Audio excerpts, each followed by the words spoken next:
Chapter 7. This message. Repeat. This is the shuttle from Weyland-Yutani ship Nemesis, requesting emergency assistance from any ship or outpost receiving this message. Ellis's soft voice droned on, carrying back to where the Max rested, to where Lara and Jess drifted silently. The young tech had been at it for almost 3 hours, and still managed to sound hopeful, as if he believed his voice might actually reach farther than the distress beacon, as if with each pause he expected to hear a reply.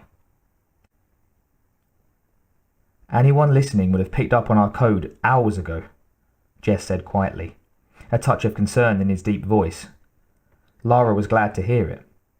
Maybe it was selfish on her part, but Jess had tuned in again, and it was a relief to have him back. She shrugged. Let him talk, if it makes him feel better. Jess sighed. Yeah, what the hell, right? Rhetorical. Lara nodded anyway, wondering if the time was right to bring up what she'd been thinking about. With both men so fragile, she'd been hesitant to talk about the specifics of what needed to be done.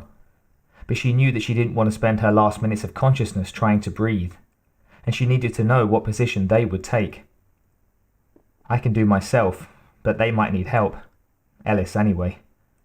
And if either of them is strong enough to watch if I'm the only one wanting to sign out early. Still got Pop's standard issue? Lara blinked, then nodded again. It seemed that she wasn't the only one considering their options. 12 rounds, she said, before he could ask. Jess looked at her, and she was grateful to see how composed he was. Talked to Ellis yet? Not yet. Lara smiled a little. There's not really any casual way to slip it into a conversation.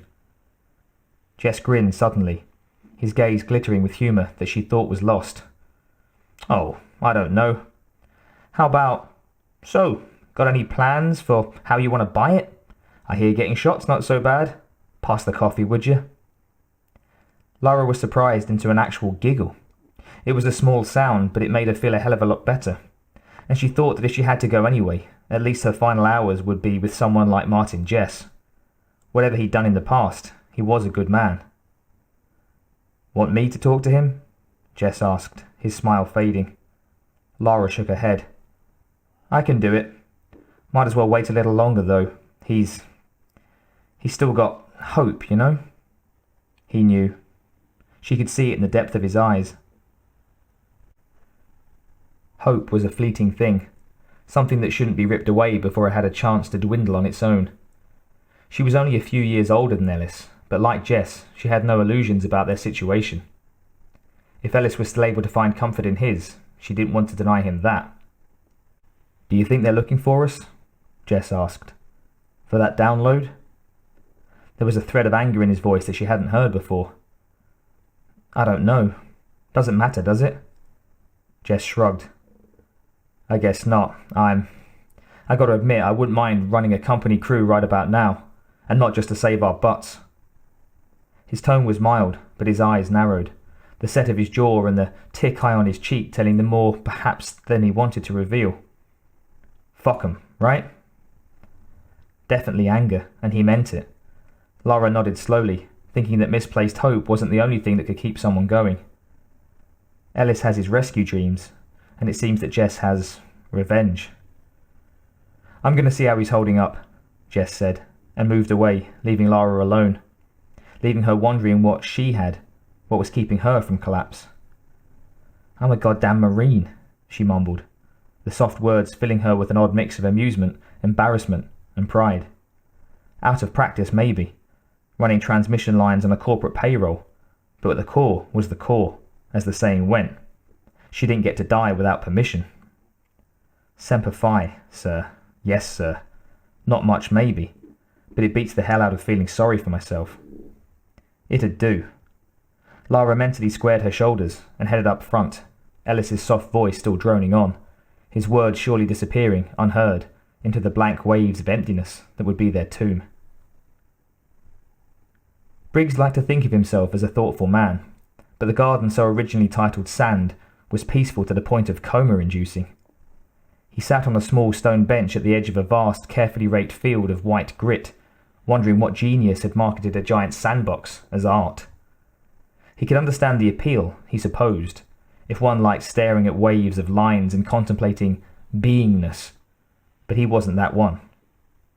Briggs glanced at his watch and then sighed, gazing back out at the flat, featureless sea. He'd have to give it another 10 or 15 minutes. Hero Fujiyami probably wouldn't bother looking at Briggs's respite itinerary, but it would be well worth an hour of boredom if he did. Sand was Fujiyami's favourite, and his vote would carry at least 2 of the others along with it when it came time for the board to elect their new member. Still. Another sigh. It was sand. Nice patterns, but not even a rock or a tree to break the monotony. Twilight was settling, a cool purple light bathing the bland garden, at least giving it a colour. He'd have to treat himself afterward. Perhaps a nice dinner at the seafood place near the Sweets. They grew catfish there, killed to order and fried with cornmeal. Heavy, but he deserved some reward. The bleat of his comm was a welcome distraction. Briggs slipped the handset from his breast pocket and hit the receive. "Mr. Briggs, this is Nirasawa." The bodyguard's smooth voice rumbled. "You have a call from Mr. Terence Roth on behalf of Miss Julia Russ, Trisec Communications Coordinator for—" "Yes, put him through," Briggs snapped. Nirasawa was more efficient than keen, but only physically. He seemed determined to fit as much formality as possible into each and every sentence.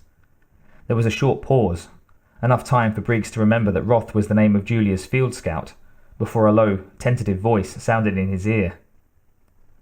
"Mr. Briggs, Miss Russ asked me to call you if we picked up on anything that possible fugitive situation.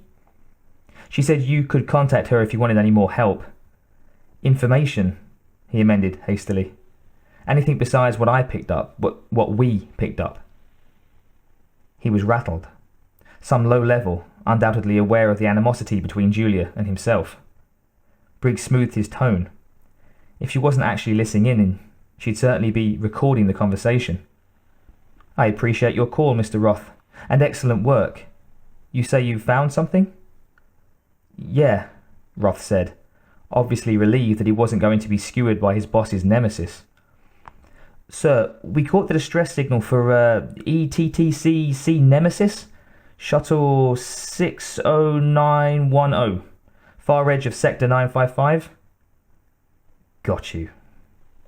Briggs forced the calm he didn't feel, grinning out at the feel of sand. "Really?